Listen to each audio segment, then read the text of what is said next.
These days, the Austrian Freedom Party has won the parliamentary elections in Austria with 29.1% of the vote.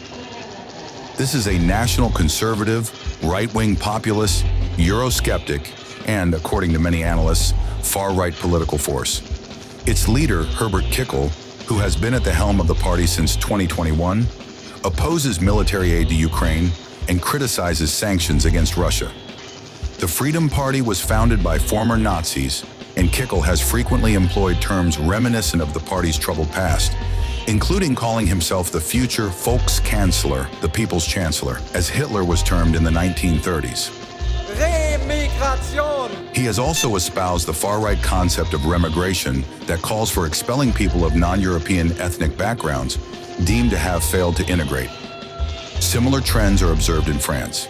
In the first round of the parliamentary elections, the National Rally Party took first place with 33.1% of the vote.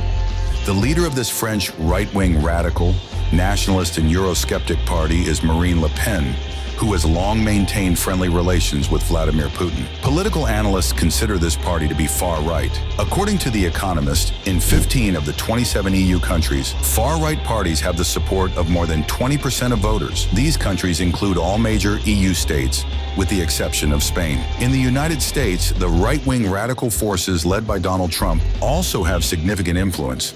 The rise in popularity of the far right cannot be explained solely by the migration crisis or the influence of Russian-Chinese propaganda.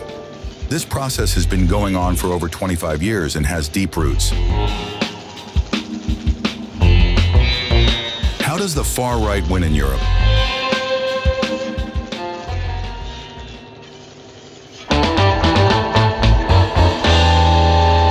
The key strategies of the far right is to manipulate fears, discontent with the elites and the world order. They gather the votes of those who feel that the distribution of benefits and privileges is unfair. Fear of war and military threats provide an ideal basis for their support. Globalization has been an important factor in the rise of the far right. The relocation of production to China and the disappearance of industrial jobs have led to a decline in support for the Social Democrats, traditionally popular among industrial workers. This in turn increased social frustration and gave rise to far-right ideas about returning to national projects. Another important factor is the demand for a strong hand. The far right exploits this desire by looking for internal or external enemies that threaten national well-being. They appeal to nostalgia for the past, which is particularly evident in regions like the former GDR, where the far right has significant support. The migration crisis has also become a powerful catalyst for radicals.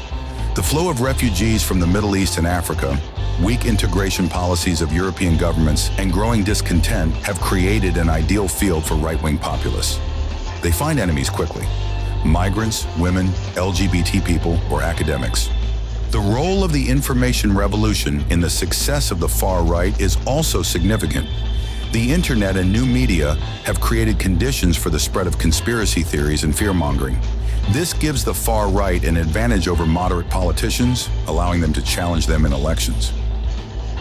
In general, the rise of far-right parties is a cause for concern in Europe, as this phenomenon has deep and objective reasons. However, in democratic societies, changes in political attitudes are a natural process. As soon as the external environment changes, the public demand transforms and political trends change with it. Thanks for watching, and don't forget to subscribe.